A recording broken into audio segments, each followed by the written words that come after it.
Hey, you there, pause for a second and take a deep breath.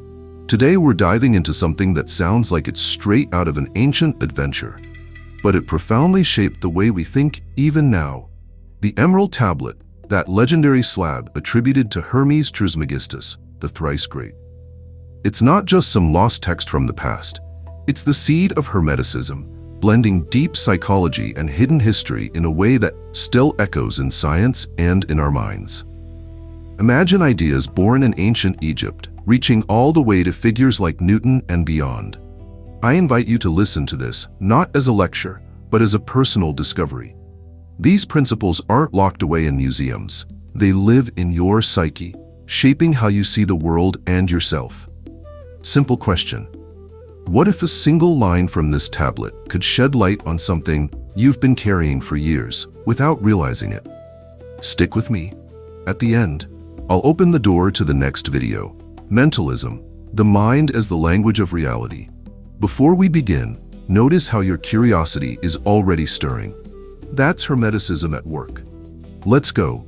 To set the stage, the Emerald Tablet first appears documented around the 8th century in Arabic, but with roots in Hellenistic Egypt. Legend says it was found in a tomb held by Hermes Trismegistus himself. It's a short text, just a few lines, but packed with power. It speaks of the unity of the universe, transmutation, as above, so below. It sounds like mystical poetry, but really, it describes deep psychological mechanisms and laws that modern science is still trying to unravel. Now think about this. During the Renaissance, this text became all the rage among thinkers. Isaac Newton, the genius of gravity, spent hours translating and studying the tablet, more than many of his famous formulas. Funny, right? The father of modern physics, deep in alchemy. Psychologically, it reflects our inner search to unite reason and intuition. Question for you to ponder. Where in your life do you separate the rational from what feels bigger? Next part, we'll dive deeper into the occult origins and the real impact on modern thought. It's going to be worth it. Let's get to the historical and occult heart of it. Hermes Trismegistus is a figure that blends the Egyptian god Thoth, Lord of Wisdom, with the Greek messenger Hermes. In occult tradition, he was a primordial sage, perhaps even from a civilization before. These Hermetic texts, circulated in secret to Alexandria, were preserved by Arab scholars and exploded in Renaissance Europe. Psychologically, it's a reminder of how our minds hold deep, almost forgotten layers that still influence everything. And modern thought? Without the Emerald Tablet and the alchemy it inspired, we might not have chemistry as we know it. Paracelsus, the 16th century physician, used these principles to treat patients, uniting matter and spirit, opening doors to experimental science. It's almost ironic. What seemed like magic became the foundation of rationality. In our psyche, it teaches integration, bringing the hidden into the light to truly grow. Pause for a second and ask yourself, is there something in your life that feels inexplicable, almost magical? It might be an echo of this ancient wisdom working in you. Next part, we'll break down key phrases from the tablet and their connections to today's world. Stay with me, it's just getting started. Now let's look at the phrases that impacted the world and still stir something in us. First bombshell, it is true, without falsehood, certain and most true. Sounds like a courtroom oath, but it's the ancient way of saying, this is no nonsense. Hermes gets straight to the point, declaring that what he reveals is the real structure of the universe. Psychologically, it's as if the deeper mind is saying, stop doubting what you already know deep down. Ever felt that quiet certainty rise out of nowhere? Yeah, that could be the ancestral voice speaking. Then comes the classic of classics. That which is below is like that which is above, and that which is above is like that which is below. Everyone quotes it, but few stop to feel its weight. It's not just pretty poetry, it's the law of correspondence in pure form. The outer world reflects the inner, and vice versa. In practice, if your life feels chaotic, maybe take a look at what's chaotic inside. Funny how we love tidying the house, but leave the mind upside down, isn't it? Stay tuned for the next part. We'll see how this phrase transformed alchemy and unintentionally planted the seed for modern science. Another gem: the sun is its father, the moon its mother, the wind carried it in its belly, the earth is its nurse. Sounds like a complicated family recipe, but it's a description of creation, of the world and our own psyche. Sun stands for the active, conscious force, moon, the receptive, unconscious, wind, movement, earth, manifestation. Psychologically, it's a perfect map of how ideas, emotions, and decisions are born. Active meets receptive, moves and takes form. Who hasn't had an idea born after a dream or daydream? And the ancient touch of humor. Separate the earth from the fire, the subtle from the gross, gently with great ingenuity. Translation: don't use brute force, use intelligence. Alchemists took this seriously for transmuting metals. We can take it for transmuting habits. How many times have we tried to change by force and only made things worse? The message is clear. Go slowly, with cleverness. Real change is subtle. Next part, we'll see how these ideas slipped from the alchemical lab into scientific thought. We've reached the line that most fascinated the Renaissance thinkers. Its force is complete if turned into earth. This is the secret of materialization, turning energy into something concrete. Psychologically, it's the process of turning insight into real action. So many people have brilliant ideas that stay up in the air because they lack this turning into earth. The tablet says, dreaming isn't enough, you have to ground it. And the grand finale of the tablet: thus the world was created. Hermes ends on a high note, reminding us everything follows the same pattern, from macrocosm to microcosm. In our minds, it means even small thoughts follow the same law that governs galaxies. It's almost comical. You stuck in traffic, while deep down you're reenacting the entire cosmic dance. Grandeur and everyday life walking hand in hand. Now that we've seen the main phrases, next part will connect the dots. How this short text fueled the Renaissance and opened doors to modern thought. Get ready. The story gets even more interesting. Let's connect the dots. How did such a short, mysterious text spark an intellectual revolution? In the Renaissance, Europe was emerging from the Middle Ages, full of dogma, when these hermetic texts suddenly landed in the hands of humanists. Marsilio Ficino, the Pope's official translator, set Plato aside to translate the Corpus Hermeticum first. Picture the scene: patron Cosimo de' Medici saying Plato can wait, Hermes can't. Top priority. Why? Because the tablet promised unified knowledge, heaven and earth, spirit and matter, all mixed together. Psychologically, it reflects an ancient hunger in our minds, to stop separating the sacred from the profane. We still do it today: work on one side, spirituality on another, reason here, emotion there. The tablet came to remind us it's all one system, and the thinkers of the time drank from that source like it was the last water in the desert. Next part, we'll see how this influence flowed into names you know from science textbooks. Isaac Newton is the tastiest example. The man who wrote the laws of motion and gravitation spent decades obsessed with alchemy. We have over 1 million words from him on the subject, more than on physics.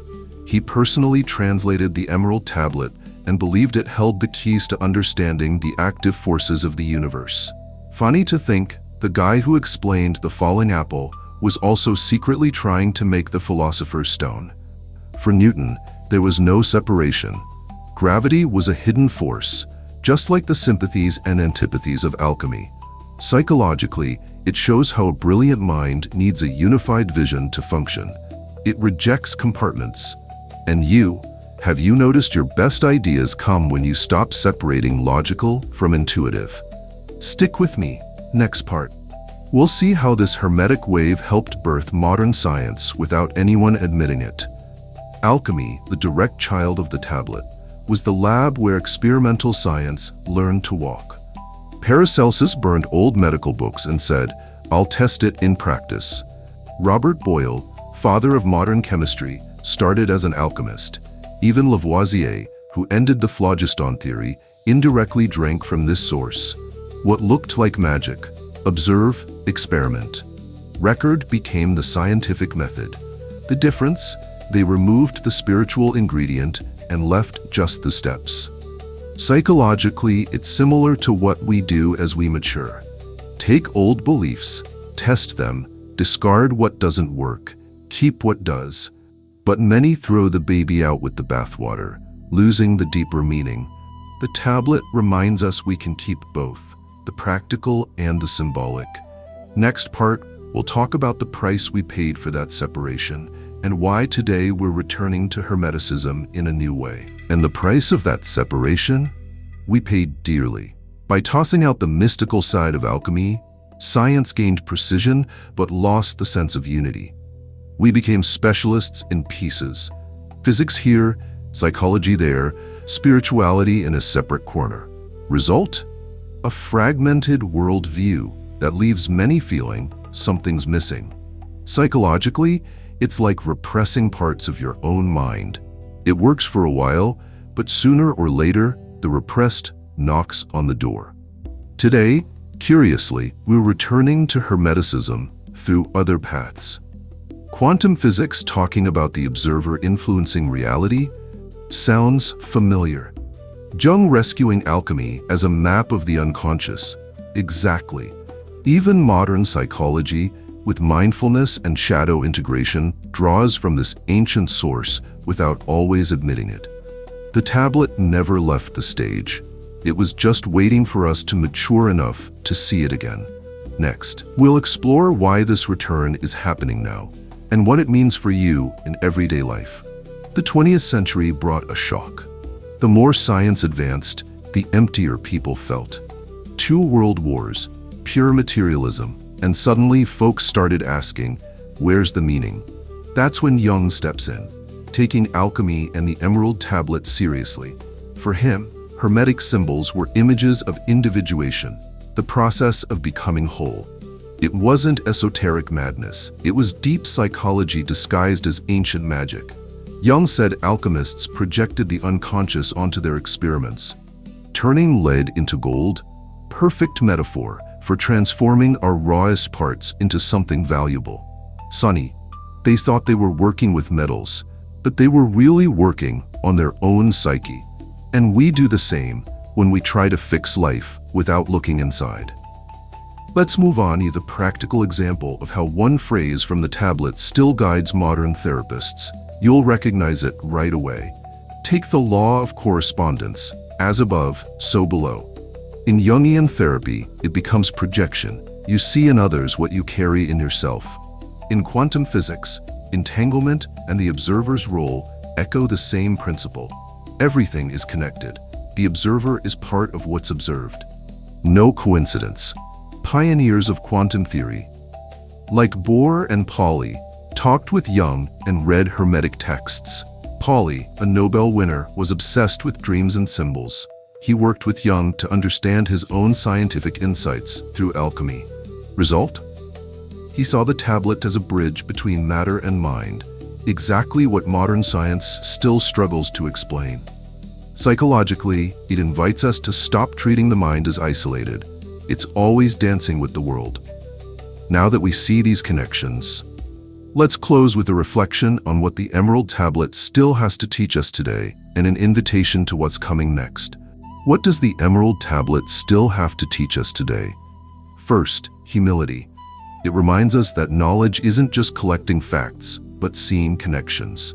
In today's world, flooded with scattered information, that's gold. Psychologically, it means stopping treating the mind like an isolated machine and starting to see it as part of something bigger, connected to the body, emotions, the world. When you do that, things start making more sense, almost like ancient puzzle pieces clicking into place on their own. Second, courage to unite opposites.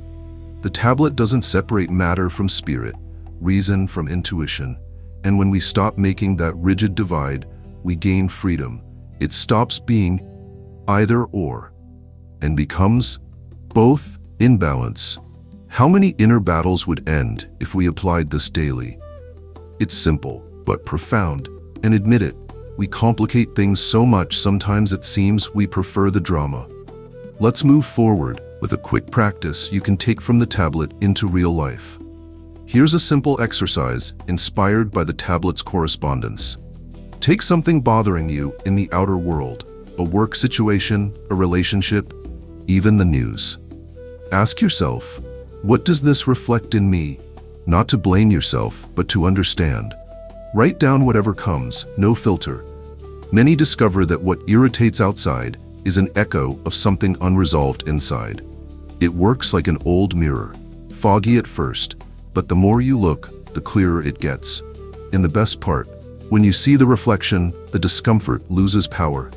Not because the problem magically vanishes, but because you stop fighting it the wrong way. The tablet has taught this for centuries. Change inside and the outside responds. Sounds easy? It's in practice that we see how much we resist this simplicity. Let's continue with a summary of what we've covered and why it matters so much for our time. Summing up the journey, the Emerald Tablet was born in antiquity, survived in secret, exploded in the Renaissance, influenced science without meaning to, and today returns as a bridge to what we lost along the way, the sense that everything is connected. It's not a return to the past, it's reclaiming what always worked. Psychologically, it invites us to stop fragmenting ourselves. Reason with emotion, body with mind, individual with collective. And the most beautiful part, you don't need to believe in magic for this to work. Just observe. The tablet doesn't demand blind faith. It asks for attention. And when you give attention, you realize the principles were there all along, quietly waiting for you to notice. It's like reuniting with an old friend who never left, just you who forgot the address. Now, a more personal reflection on how this ancient wisdom can fit into your everyday life today.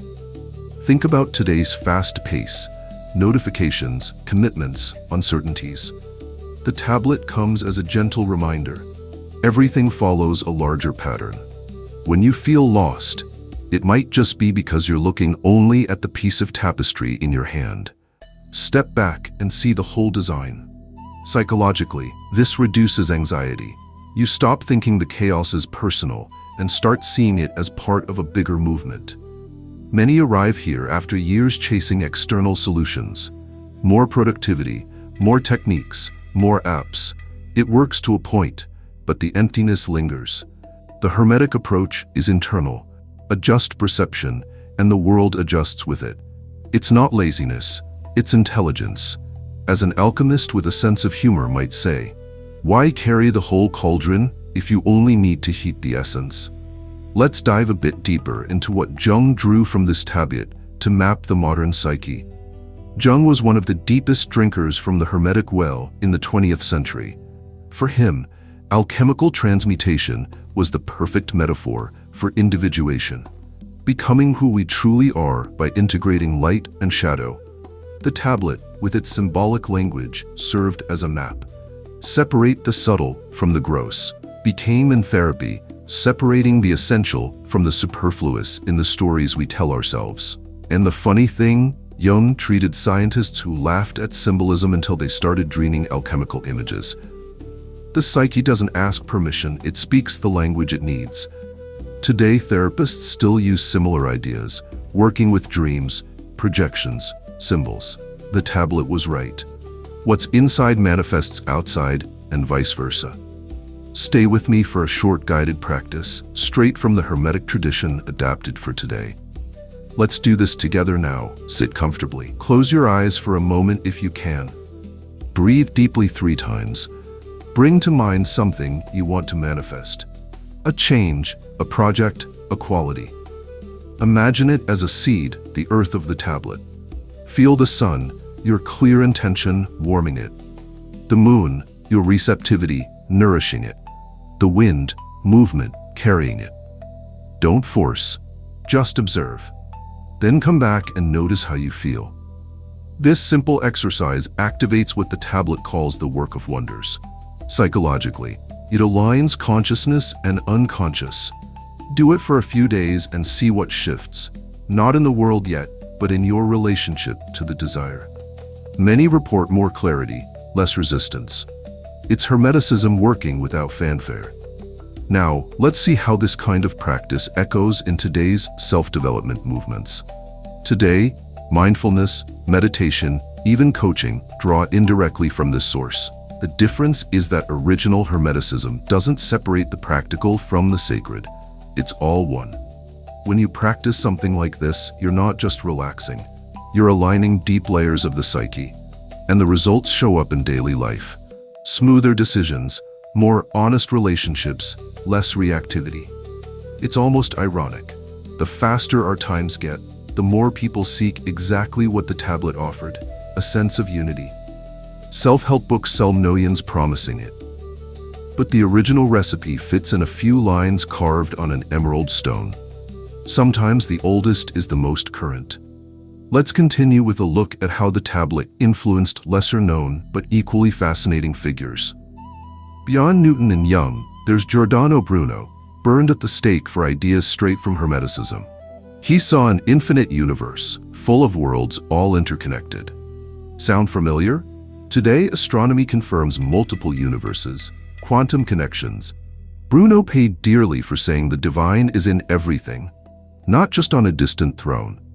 Psychologically, it frees us. You stop seeking external approval and start recognizing inner value. Another figure, Helena Blavatsky in the 19th century, brought Hermeticism to the modern world through theosophy.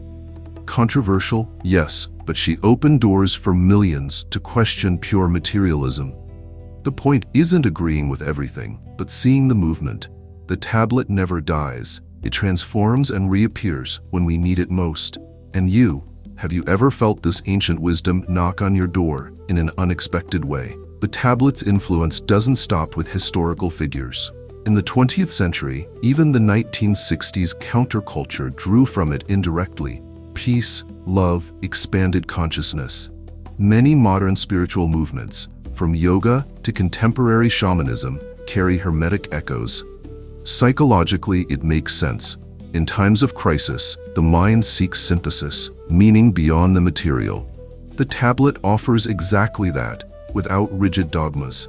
And the most curious part, the more science denies the mystical, the more it ends up confirming similar principles. Quantum non-locality, where distant particles influence each other instantly, recalls the tablet's unity. It's not proof of magic, but that reality is more interconnected than we thought. For the psyche, it brings comfort. You're not alone in the universe. You're part of it. Now let's take a broader look at why this wisdom stands the test of time. The Emerald Tablet endures because it speaks to the human essence, the search for understanding. It doesn't promise easy riches or supernatural powers. It promises knowledge that liberates. Know thyself isn't a Greek invention. It's implied in every Hermetic line. Psychologically, this is what sets real paths apart from fads. The focus on self-knowledge, not escape. Many ancient texts vanished because they were era-specific. The tablet survived because it's universal. It fits Newton's lab, Jung's therapy room, someone's meditation today. It's like a basic recipe, few ingredients, endless variations. And the main ingredient? Conscious attention. Notice now, through this video, has something shifted in how you see connections in your life? That's the tablet working quietly. Let's talk about a less explored aspect, the tablet as a subtle critique of inflated ego. It says knowledge comes from above, the divine, the whole, and descends below. It's not humans inventing everything alone. It's participating in something greater. Psychologically, this heals modern narcissism. Stop thinking we control everything and start flowing with what already exists. Humility isn't weakness, it's intelligence. In occult history, this sparked secret societies, Rosicrucians, Freemasons, who guarded these texts like treasures. Not pure elitism, but knowing deep knowledge requires maturity. Today, with everything accessible, the challenge is the same. Discern the superficial from the transformative. Stay tuned. We're heading into concrete examples of how to apply this without falling into esoteric exaggeration. Practical example, tough decision. Instead of just listing pros and cons rationally, pause and ask, what does this reflect in my inner state? Use correspondence. Many find the choice becomes clear when they look inside. Another, conflict with someone. Instead of reacting, see the mirror. What does this person trigger in you? Not to justify them, but to grow yourself. These applications don't require rituals. They require presence. The tablet was short for a reason. The essential fits in little space. The rest is daily practice. And the humor in it. We spend lifetimes complicating what the ancients said in a few lines. Maybe the biggest lesson is to simplify. Let's move forward to a deeper integration of these ideas in today's context. In today's world, polarized between radical skepticism and superficial spirituality, the tablet offers a wise middle ground. It doesn't deny matter. After all, it talks about transmuting it, nor ignore spirit. Psychologically, this balances. You take care of body, finances, relationships, without forgetting deeper meaning. It's what many seek in integrative therapies, uniting science and depth. And look, current global crises, climate, mental health, demand exactly this unified view. We can't separate human from nature, individual from collective anymore. The tablet whispered this millennia ago. Maybe we're ready to listen again, not as religion, but as practical wisdom. Pause for a moment. How does this idea of unity apply to something you're living right now? Let the question work in the background. One of the beauties of the tablet is that it doesn't impose, it suggests. Ascend from earth to heaven and descend again to earth, the text says. Psychologically, this is the natural movement of consciousness. Rise to broad vision, descend to practical application. Many get stuck in theory, or just daily grind, losing balance. Result? Ideas that never become real, or routines without inspiration. In occult history, this ascending and descending was the alchemists. Solve et coagula, dissolve and coagulate. In real life, it's letting go of old beliefs to form stronger new ones. How often do you cling to a self-view that no longer serves? The tablet invites release, gently. It's a process needing patience and a bit of humor at our own resistances. Let's look at a historical example showing how this worked in practice for great minds. Back to Paracelsus, the 16th century Swiss physician who revolutionized medicine by publicly burning Galen's books. He used the tablet to say each person is a microcosm. The body reflects the universe. He treated illnesses by looking not just at symptoms, but at inner fire, vitality. Today we'd call it holistic. Funny, he was seen as a heretic, but paved the way for modern observation-based medicine. Psychologically, Paracelsus teaches us to treat ourselves the same way. Emotional symptoms, irritation, fatigue are messages, not enemies. The tablet gave him the foundation. Everything corresponds. When you ignore the inner, the outer shouts louder. When you listen, balance comes more naturally. Carry this. What symptom in your life might be a call to look deeper? Another fascinating connection, the tablet and Renaissance art. Artists like Botticelli and Michelangelo were immersed in Hermetic circles through the Florentine Academy. The golden ratio, divine beauty in the human form, all echo as above, so below. Psychologically, creating art is transmutation, taking inner chaos and giving it beautiful form. Who hasn't felt relief putting something confusing on paper? Or canvas, or music? Today, expressive therapies do exactly that. The tablet validates, creation isn't luxury, it's a soul need. And the light touch, while some sought literal gold, others found it in expression. Maybe that was always the real treasure. Let's move on to the tablet's impact on more recent transpersonal psychology movements. In the 20th century, beyond Jung, figures like Abraham Maslow and Stanislav Grof touched Hermetic ideas when talking about peak experiences and expanded states of consciousness. The tablet, with its vision of unity, indirectly inspired transpersonal psychology, that which goes beyond the ego and includes the spiritual without being religious. Focus, integrating all layers of being. For many, This brought healing where traditional psychology stopped. Depression, anxiety often come from disconnection, from self, others, meaning. The Hermetic approach reconnects, not with empty promises, but honest observation. It's like coming home after a long trip. Everything feels familiar, just seen with more mature eyes. Notice now how this idea of returning to an inner home might apply to your current moment. We've reached an important point. The tablet isn't a relic for experts. It's a tool for anyone willing to look. You don't need Latin or an alchemical lab. Just start where you are. Notice a thought. See how it reflects in your day. Adjust gently. Small movements like these build real transformation. Many hesitate thinking it has to be grand. But Hermes was wise to be concise. The essential doesn't take much space. Psychologically, this relieves. You don't need to become someone else.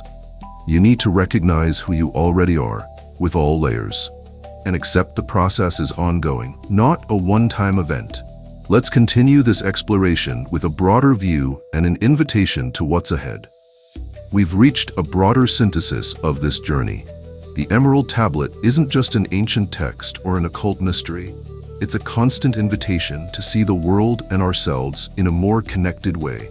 It has crossed eras, influenced brilliant minds, shaped ideas that became science and psychology, and it's still here, quietly waiting for anyone willing to look closely.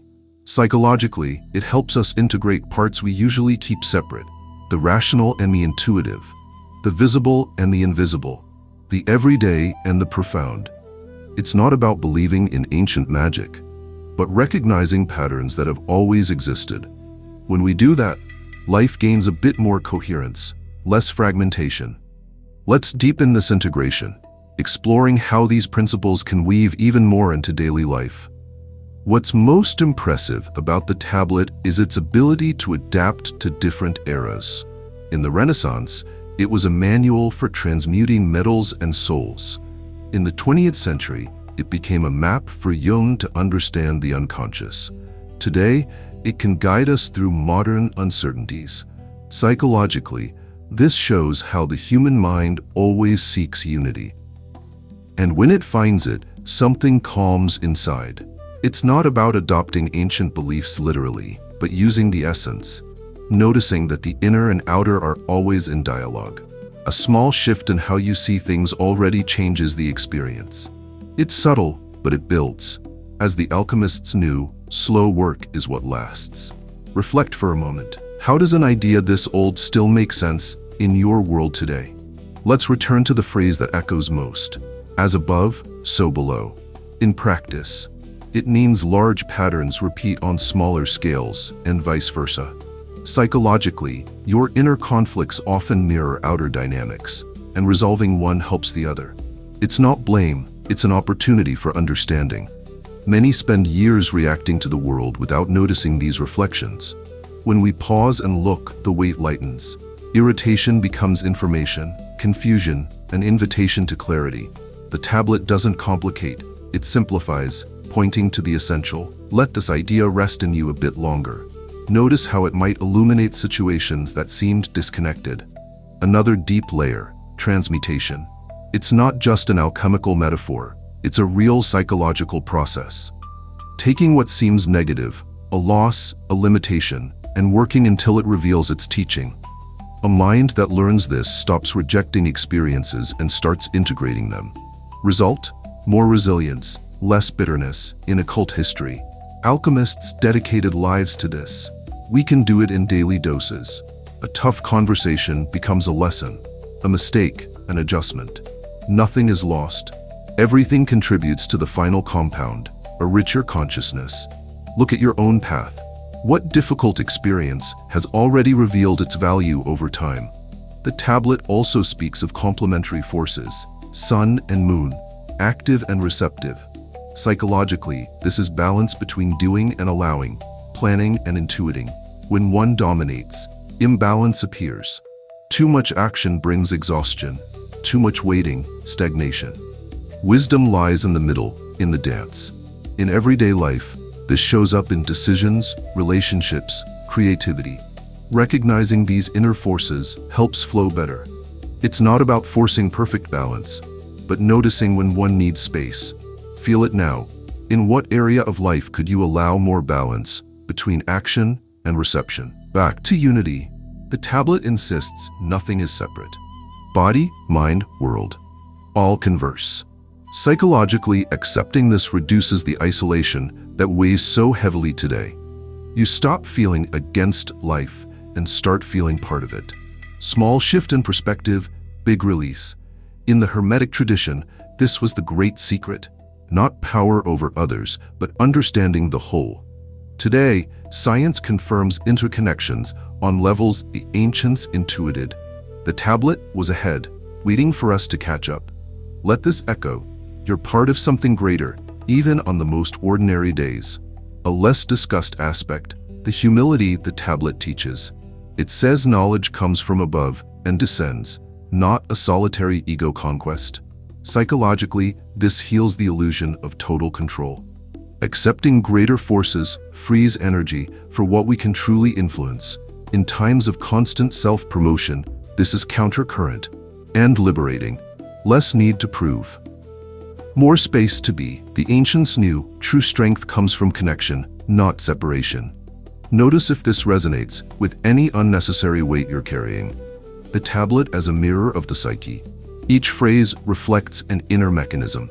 Separating the subtle from the gross is discerning essence from appearance. In real life, it's choosing what truly matters amid the noise. Psychologically, it builds clarity, less reactivity, more choice. How many decisions improve when we apply this?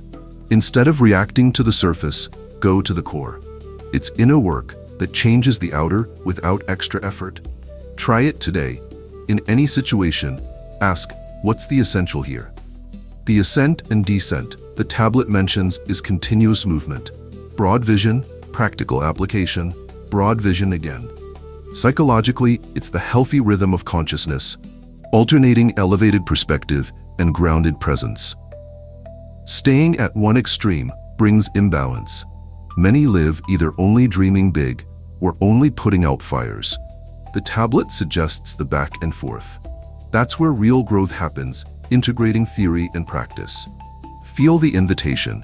Where could you alternate more between the heights and the ground? In history, the tablet inspired both scientific revolutions and inner searches. What unites it all is honest curiosity. Psychologically, curiosity is the key to expansion, stopping the assumption we know everything and opening space for the new. Today, with so much access to information, the challenge is keeping that curiosity alive without cynicism. The tablet exemplifies few lines, infinite interpretations. The mystery doesn't end, it deepens. Let a pinch of curiosity guide your next few days. The tablet's strength lies in its simplicity. No complicated rituals needed, just attention. Psychologically, attention is the greatest transformer. When you observe without judging, patterns reveal themselves. Changes happen naturally. The ancients kept it secret because they knew its power. Today, it's available. What's missing is consistent practice, not rare knowledge. Start small. One moment of mindful attention a day already activates the principle. Final integration of opposites. The tablet unites matter and spirit, science and intuition. Psychologically, living this is maturing, stopping the choice of sides and embracing the whole. Inner conflicts decrease, energy increases. It's not idealization, it's deep realism. Everything has its place. Accepting this brings peace that partial explanations never give. Feel how this integration might soften something tense in you right now. The tablet as a silent companion. It doesn't shout, it whispers. Psychologically, learning to listen to inner whispers is a valuable skill. Intuitions, insights, subtle sensations, all gain voice when we pay attention. In modern noise, this is treasure. Moments of silence reveal more than hours of forced analysis. Set aside a moment today just to listen to what arises without forcing. We've reached the recognition that the tablet points to inner mastery, not external control, but internal harmony. Psychologically, This is true freedom. Less dependence on circumstances, more trust in the process. The ancients called it the complete work. We can call it integrated life. The path is the same. Observation, acceptance, transmutation. You're already on this path just by being here reflecting. Wrapping up this exploration, the Emerald Tablet remains a gentle reminder that deep wisdom fits in few words and much presence. It invites us to live connected, conscious, transforming the ordinary into something meaningful. Carry this with you. What's inside reflects outside, and working inside changes everything. Gratitude for this shared journey. May these principles continue echoing and illuminating your days. Breathe, observe, integrate. The inner journey goes on, always. We've reached the end of this exploration of the Emerald Tablet. What remains is a gentle invitation. Take these ideas as silent companions. They don't demand blind belief, just attention. And attention, applied with patience, transforms more than any magic formula. If something here resonated, try it in practice. A quiet inner question, a mindful observation. The effects come slowly, but deeply. Gratitude for dedicating this time to something beyond the immediate. If the video brought value, leave a comment below. What touched you most on this journey, or how correspondence has shown up in your life? Your reflection helps others connect. If you haven't subscribed yet, do it now and turn on notifications so you won't miss the next steps in this series. Share with anyone you feel needs to hear this. Together, we go deeper. In the next video, we dive into the principle that's the foundation of everything. Mentalism, the mind as the language of reality. You'll explore how the mind doesn't just interpret the world, but builds it. And most importantly, how to use this for more clarity and freedom in everyday life. It'll be practical, deep, and transformative. Until then, breathe, notice what arises in the mind, and see you in the next one. If something in this video resonated with you, this channel is for you. Subscribe now and activate the bell. Every week, real content about Hermes Trismegistus, eternal principles, and the alchemy of the mind without the fluff. Comment below. Which idea moved you the most? This helps the algorithm spread this wisdom. If this can transform someone, share the video and click on what's appearing on the screen now. A share can ignite a journey. Thank you for being here. See you in the next one. Until then, observe your mind.